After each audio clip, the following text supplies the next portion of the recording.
Friends, ఇప్పుడే అందిన వార్త చిరంజీవికి విషవ్యాధి, నడవలేని స్థితిలో మెగాస్టార్ అంటూ వార్తలు అయితే వస్తున్నాయి. ఫ్రెండ్స్, మరి ఏమైంది ఏంటి అని చూసేద్దాం. ఫ్రెండ్స్, వివరాల్లోకి వెళ్ళే ముందు దయచేసి లైక్ చేసి షేర్ చేసి సబ్స్క్రైబ్ అయితే చేసి మరిన్ని లేటెస్ట్ అప్డేట్స్ కోసం బెల్ ఐకాన్ అయితే క్లిక్ చేయండి. ఫ్రెండ్స్, టాలీవుడ్ మెగాస్టార్ చిరంజీవికి ఈ ఏడాది బాగా కలిసి వచ్చిందని చెప్పవచ్చు. 2024 ఏడాది పద్మవిభూషణ్ అవార్డు వరించగా తాజాగా గిన్నిస్ రికార్డులో పేరు సొంతం చేసుకున్నారు మెగాస్టార్ చిరంజీవి. ఇదిలా ఉండగా మరి ఇంతటి శుభ పరిణామం వేళ మెగాస్టార్ చిరంజీవికి సంబంధించిన ఒక వార్త అభిమానులకు కలవరపాటుకు గురి చేస్తోంది.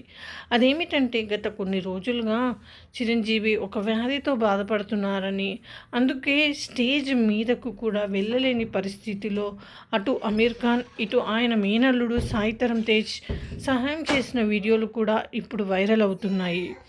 అసలు విషయంలోకి వెళ్తే, మెగాస్టార్ చిరంజీవికి చికెన్ గున్యాతో గత 25 రోజులుగా బాధపడుతున్నారట. ఈ విషయాన్ని యాంకర్ వెల్లడించారు. గత 25 రోజులుగా చికెన్ గున్యాతో మెగాస్టార్ చిరంజీవి బాధపడుతున్న ఈవెంట్కి వచ్చారు.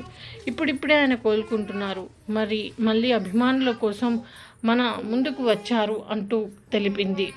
చిరంజీవి నీరసంగా ఈవెంట్కి వచ్చినప్పటికీ ఫ్యాన్స్ కోసం యాక్టివ్గా ఉంటూ ఈవెంట్ అంతా పాల్గొని సక్సెస్ చేశారు.